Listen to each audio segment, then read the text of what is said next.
A eletrização de um corpo faz com que ele adquira cargas elétricas, dependendo de suas formas geométricas, de suas dimensões ou até do meio que ele está inserido. Um condutor ele pode ter maior ou menor capacidade de armazenamento de carga, e o acúmulo dessas cargas elétricas em condutores tem relação com uma grandeza física, que seria a capacidade eletrostática, ou também pode ser chamada de capacitância. A capacitância ela é uma constante que está associada à sua capacidade de armazenamento de carga e de energia potencial elétrica. Aí tem a fórmula, que seria C igual a Q dividido por V. No caso, a capacitância ela está diretamente proporcional à carga Q, que é armazenada por ele, que pode ser submetida ao potencial V. No caso, nessa equação, a carga ela vai ser medida em Coulomb, o potencial elétrico vai ser medido em volt e a capacitância vai ser medida em Coulomb por volt.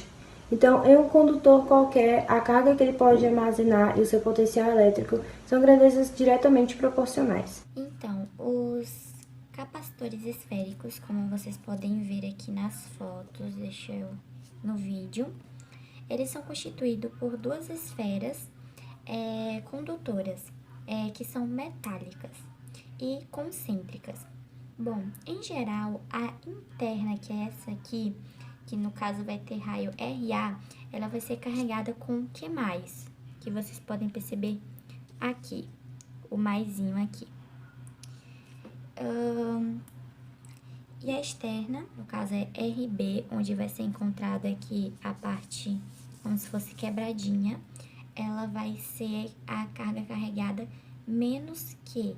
Gente, o foco tá oscilando, desculpa, mas vai ficar assim mesmo. Então, a capacitância de um capacitor, ele vai depender apenas das suas propriedades geométricas. Então, um capacitor, ele, como a gente sabe, é um dispositivo capaz de armazenar energia elétrica, como a gente vê aqui. Lembrando que ele é muito utilizado também para experiências com elevados diferencial de potencial. Então, ele vai ser formado, aqui como eu estou mostrando, por um elemento com forma esférica, né? Uma esfera ligado a uma bateria com alta tensão. Aqui no caso é a bateria, essa parte aqui. E aqui, como vocês podem ver, sinais opostos. E aqui é o capacitor. Bom dia, galera. Então, eu fiquei para explicar a capacidade eletrostática em capacitores planos. Como assim planos? Esses capacitores, eles são basicamente duas placas com a mesma área, paralelas e planas, e no meio deles tem o chamado dielétrico, que seria um meio isolante, sendo ar, sendo água, sendo óleo e entre outros aí componentes. Então, esse seria basicamente um capacitor plano.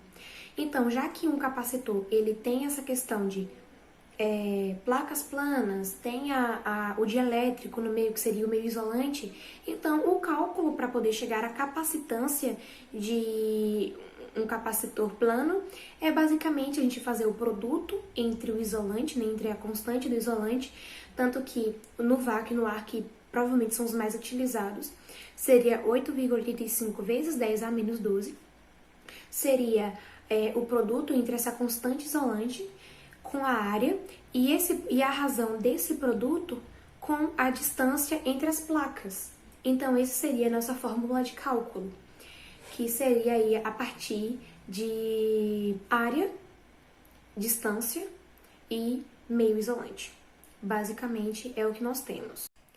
Para melhor entendimento de como seria a fórmula e como seria em si um capacitor plano, eu trouxe aqui que a capacitância, que seria esse C maiúsculo, é igual a esse Ezinho aqui, que eu não sei falar o nome, ele seria como a constante do isolante que fica aqui no meio da nossa placa, né? Aí, dependendo, pode ser na água, pode ser no óleo, pode ser o ar, o vácuo, vezes a área das placas, essas placas aqui que são paralelas, né? Paralelas e planas. E esse produto entre eles, fazer uma razão entre eles e a distância entre uma placa e outra. E aqui seria basicamente o nosso capacitor plano. Aqui a gente tem o meio dielétrico, né, que seria o meio isolante, as duas placas isolantes, e aqui está mostrando aí a distância entre uma placa e outra. E para melhor absorção do conteúdo, aqui na página 57 do módulo de Física, tem uma questão da PUC que traz: um técnico em eletrônica dispõe de um capacitor de placas paralelas, tendo apenas ar entre as placas. Ela precisa aumentar o valor da capacitância desse capacitor. Assinala a alternativa que não corresponde a uma possível maneira de fazê-lo. Bom, a letra A. Diminuir a distância entre as placas? Bom, a gente sabe que aqui na nossa fórmula, a distância ela é inversamente proporcional, à capacitância. Então, de certa forma, se a gente diminuir a distância, a gente aumenta a capacitância. E não é isso que a questão está pedindo, né? Ele está falando daquele que não corresponde a uma possível maneira de fazê-lo, que no caso seria aumentar, né? Aí aqui a gente tem aumentar a área das placas. A gente vê na fórmula que a área ela é diretamente proporcional à capacitância. Então, se a gente aumenta a área, a gente aumenta a capacitância, não sendo essa a alternativa. Aí a gente tem a letra B, inserir uma folha de papel entre as placas. A gente sabe que todo meio, a gente sabe não, isso é até uma ressalva. Todo meio que não seja o ar ou o vácuo vai ser como é que eu posso falar? Uma constante maior. Essa constante que eu falei que seria do ar e do vácuo, quando é em outro meio, seja ele com papel, de uma folha de sulfite ou então óleo, ele vai ser aumentado. Então, se a gente aumentar a constante do dielétrico, a gente aumenta a capacitância, não sendo ainda o que a questão pede. Letra D. Preencher o espaço entre as placas com óleo mineral. É exatamente a mesma coisa da C, né? Tem uma constante maior e é diretamente proporcional à capacitância, então a capacitância vai aumentar. Agora aqui a gente tem a letra E, aumentar a carga armazenada nas placas. Se a gente olhar aqui a fórmula, não tem nada trazendo sobre carga em si. Então essa seria a nossa resposta, que seria a letra E. A gente tem a letra E, aumentar a carga armazenada nas placas. Se a gente olhar aqui a fórmula, não tem nada trazendo sobre carga em si. Então, essa seria a nossa resposta, que seria a letra E. Bom, eu vou falar sobre energia armazenada em um capacitor e eu vou começar mostrando uma imagem que representa um capacitor. Então, no caso, esse daqui é um capacitor que está ligado a um gerador.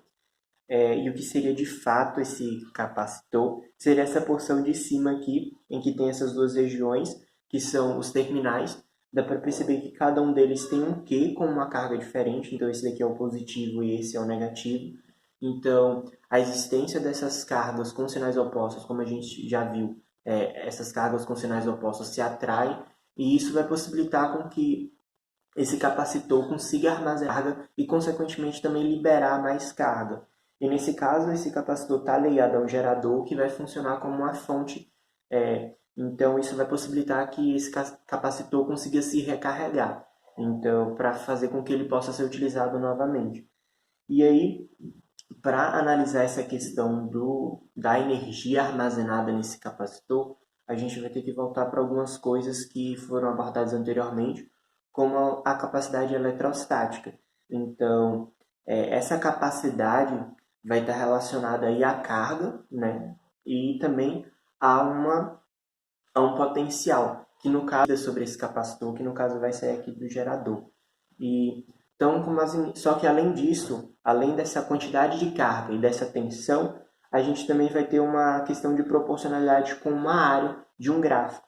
Então, a gente tem aqui esse gráfico que mostra aqui a quantidade de carga e aqui a tensão. E se a gente for perceber, no caso, eles vão ser valores que vão ser constantes. Então, à medida que eu aumento a carga, no caso, à medida que eu aumento a tensão, eu também aumento a carga. Se eu diminuir a tensão, também diminuo a carga. Então, isso vai gerar aí uma questão de proporcionalidade. Isso vai ser fundamental para formular a fórmula da energia armazenada, que no caso vai ser simbolizada por E, e ela vai ser igual justamente à multiplicação da carga com a tensão, já que os dois são proporcionais, já como eu falei, quando se aumenta um, o outro também aumenta, quando se diminui um, o outro também diminui. Só que, como vocês podem perceber, nesse gráfico, há a formação de uma área que em forma de triângulo. Então, por isso a gente vai pegar esses dois valores da carga e da tensão e dividir por 2, para assim obter a energia armazenada.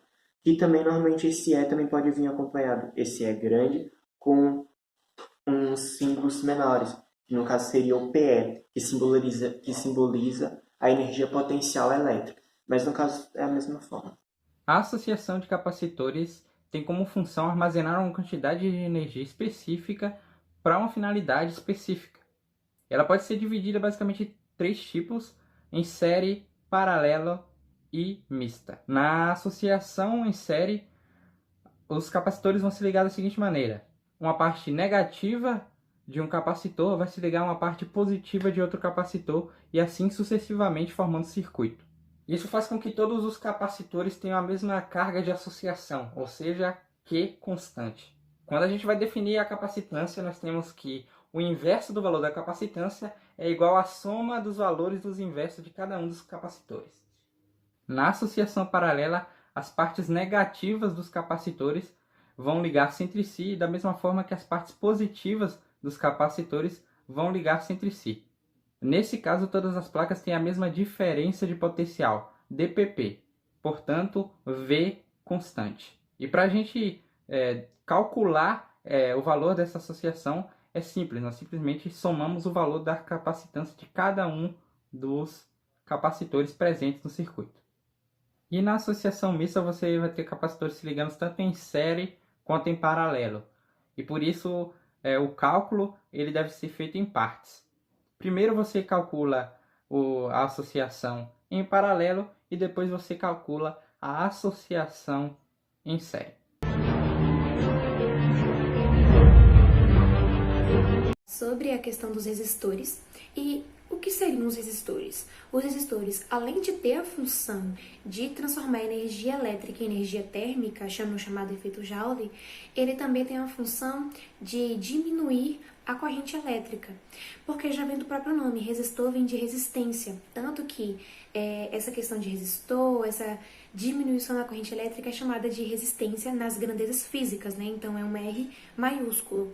Então ele vai ter essa questão de resistência da corrente elétrica. Se aqui eu tenho um tanto de corrente elétrica perpassando, e se nesse determinado ponto eu tiver um resistor, a partir desse resistor, a corrente elétrica ela vai ser menor. Por conta que o efeito do resistor é exatamente esse, é diminuir a corrente elétrica, é resistir a ela para que chegue à quantidade necessária. Um exemplo que a gente tem aí é o LED. O LED ele precisa de uma corrente elétrica muito pouca para poder chegar até o seu funcionamento. Então ele tem uma série de LEDs que será melhor explicado aí ao decorrer do vídeo. Essa série de resistores, perdão, acho que eu falei LEDs, uma série de resistores para poder chegar até a quantidade necessária para o funcionamento do LED. Bom, e uma outra coisa aqui, os seus terminais, eles não possuem polaridade. Então, da forma que foi encaixado, da forma que for fixo ali, ele vai funcionar se ele estiver em um bom estado. Ele vai funcionar perfeitamente. E ressaltando que os resistores, para poder utilizar ele, de certa forma, a gente não precisa colocar no dispositivo, no circuito elétrico, e achar que vai ser, a corrente elétrica vai ser diminuída em todo o circuito. Não, pelo contrário. Ele vai diminuir a corrente elétrica somente naquele ponto que é necessário. Tanto que em circuitos elétricos, esses resistores aí espalhados, eles vão dar diferentes tensões ao circuito elétrico. Por isso que essa é uma outra característica aí do resistor. Uma outra coisa, o resistor, a partir de seus cálculos e tudo mais, eles podem ser encontrados em amperes, em volts ou em ohm, que eu não sei se eu estou falando certo, mas é isso. Essa aí é a questão da resistência dos resistores, que vão ser aprofundados agora nos próximos vídeos. Os resistores, eles são encontrados em muitos equipamentos que a gente utiliza no nosso dia a dia, no nosso cotidiano, podendo ser nos chuveiros elétricos, que têm a função de fornecer calor à água, ou podem ser em composições de circuitos eletroeletrônicos. Bom, vamos dar continuidade ao assunto e agora eu vou abordar um pouco sobre os resistores. Então, eu vou falar sobre o código de cores, na verdade, que são as faixas, essas faixas aqui, que elas vão dizer pra gente, vão determinar a resistência desses resistores. Tudo vai ser por base das faixas. Então, cada faixa ela vai ter um valor e um significado. Bom, a primeira faixa, que vai ser a mais próxima da extremidade, ela vai indicar o primeiro algarismo que vai vir no seu resistor. Lembrando que os números que estão lá no resistor, eles vão vir ou impressos junto quando você for comprar, ou eles vão vir no corpo do resistor, tá? Como é o caso dos capacitores, que geralmente vem no corpo do capacitor. Então, os resistores que são feitos de carvão vão apresentar resistências variadas. Bom, então nós temos uma ordem numérica de uma tabelinha e aí nós temos as cores e os algarismos que representam. Eu anotei aqui para vocês. Então, a cor preta, o algarismo é 0. A cor marrom, o algarismo é 1. A cor vermelha, o algarismo é 2. A cor laranja, o algarismo é 3. A cor amarela é 4. A cor verde é 5 e a cor azul é 6. Também tem a violeta, que eu botei todas aqui, né? Que é 7. Então, dependendo dessas cores aqui, é o que você vai ver a resistência do seu capacitor. Lembrando que pode vir com a quarta faixa, que geralmente também vem aqui, ó. A quarta faixa, se ela for prateada, vai indicar que a imprecisão dela, que no caso é a falta de precisão do resistor, vai ser de 10%.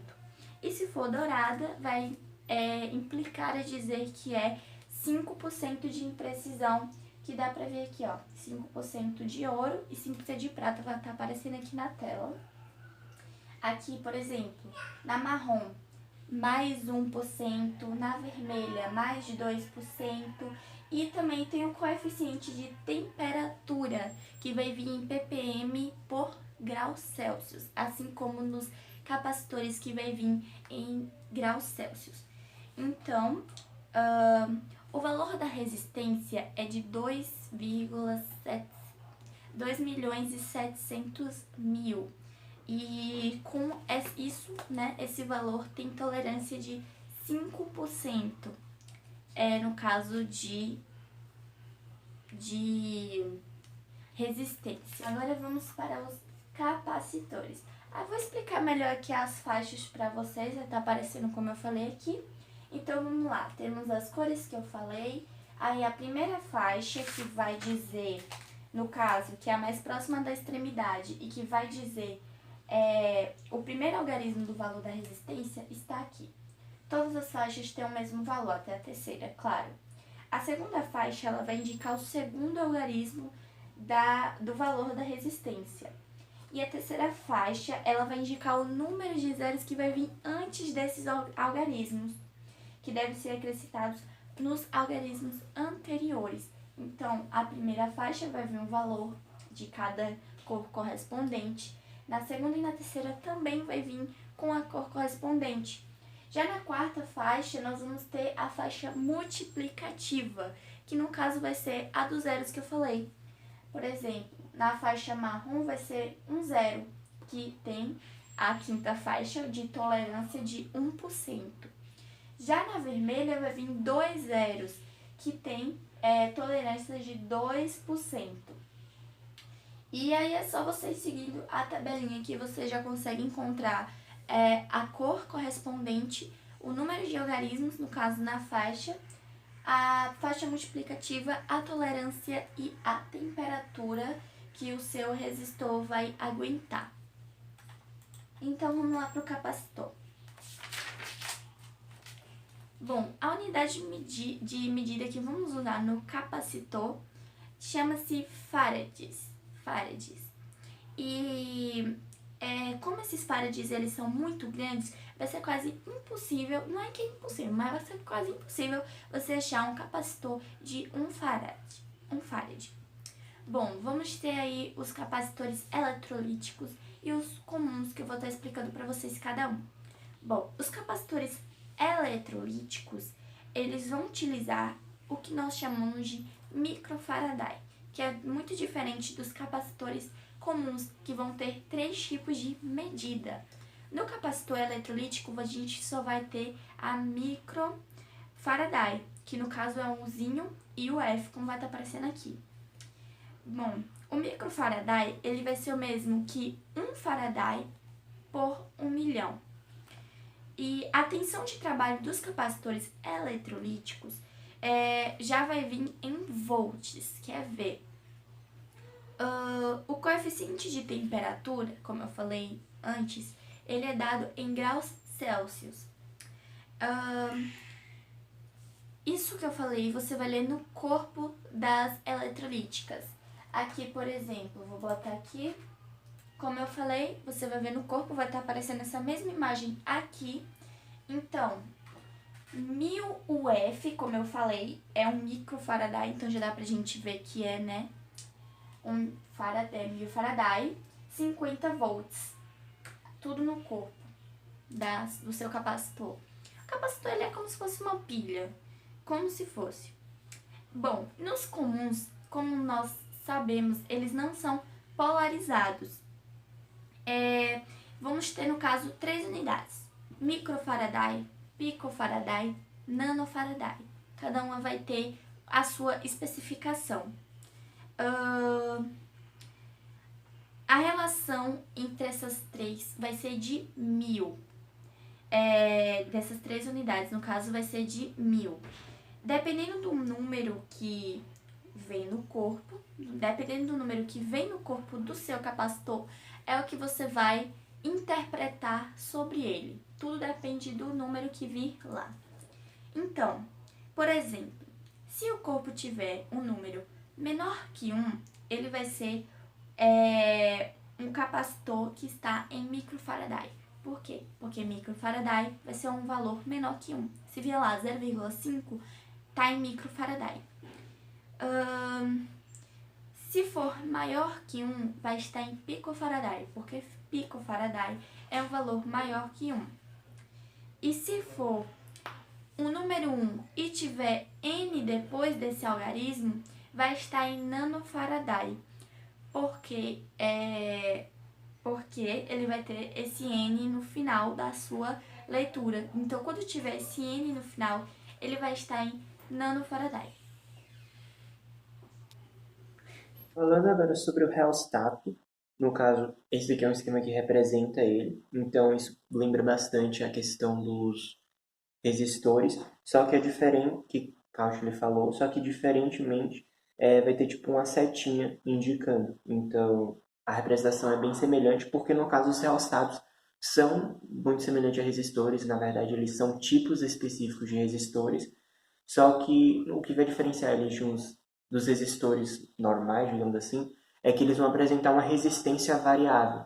Então, vai ser algo que vai ser bem comum da gente ver no nosso dia a dia. Então, exemplo seria o chuveiro, que no caso você pode alterar a resistência, então você muda ali do 1 para o 2, ou do morno para o quente e tal. A questão de aumentar o volume de um aparelho de som, ou até mesmo aumentar a intensidade do vento em um ventilador. Então, tudo isso está relacionado a esses rheostats, que vão ser resistores, só que eles vão justamente apresentar essa questão aí. Eles vão apresentar essa resistência variável. Então, ela vai poder... a pessoa que estiver manuseando vai poder modificar essa resistência a depender do intuito dela, e isso vai alterar a quantidade de carga que vai estar passando ali, e, consequentemente, isso também vai trazer aí algumas mudanças. Então, quando você aumenta ou diminui a carga, então você aumenta ou diminui a temperatura da água do chuveiro, você aumenta ou diminui a intensidade do vento no ventilador, e assim sucessivamente. Então é algo que também é bastante utilizado no nosso dia a dia. Bom, eu fiquei para falar um pouco sobre a associação de resistores. Bem, a associação de resistores é basicamente um circuito que apresenta 2 ou mais resistores. Existem 3 tipos de associação, que no caso é em paralelo, em série e mista.